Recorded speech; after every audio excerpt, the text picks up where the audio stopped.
আপনাদেরকে দারুণ একটা ফুলের ঝুড়ি এঁকে দেখাই। দেখুন এখান থেকে একটা দাগ দিলেন এবং এখান থেকে একটা দাগ দিলেন। ছোট বড় হলে কোনো বিষয় না। এরপর দেখুন এখান থেকে ভাঁজ করে এটার সাথে এভাবে মিলে দিলেন। আবার কি করবেন? এই যে গ্লাসের মতো করে আমরা আঁকলাম পানি খাওয়ার গ্লাস, কাচের গ্লাস যেরকম ঠিক সেরকম, তবে এটা একটু ভাঁজ। এবার এর মাঝে দেখুন এখান থেকে একই ভাঁজে আরো একটা দাগ এবং এখানে আরো একটা দাগ। এবার আমরা কি করব? কয়েকটি ফুল আঁকবো। ফুল আঁকতে দেখুন এখানে একটি বৃত্ত আঁকলাম এবং নিচের দিকে একটা বৃত্ত আঁকলাম, এখানে একটা এবং এখানে একটা, ৪টি বৃত্ত আঁকলাম। এখান থেকে আমরা ফুল আঁকবো। দেখুন এইভাবে করে আমরা পাপড়ি আঁকবো। পাপড়িগুলো আঁকা খুবই সহজ।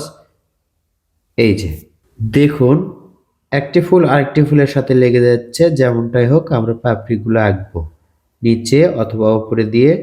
এই তো চ্যাপ্টা আকৃতির লম্বা গোল করলেই হবে।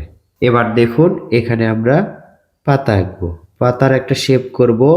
এই যে এখান থেকে এইভাবে একটা পাতা আঁকলাম।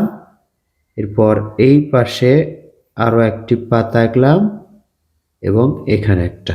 হয়ে গেল আঁকা। এবার এটাতে সুন্দর করে রং করলেই অনেক চমৎকার লাগবে। ফুলে হলুদ এবং সবুজ রং পাতাতে করে গ্লাসে আমরা শুধু নীল রং করে দিলাম। দেখুন অনেকটাই সুন্দর লাগছে।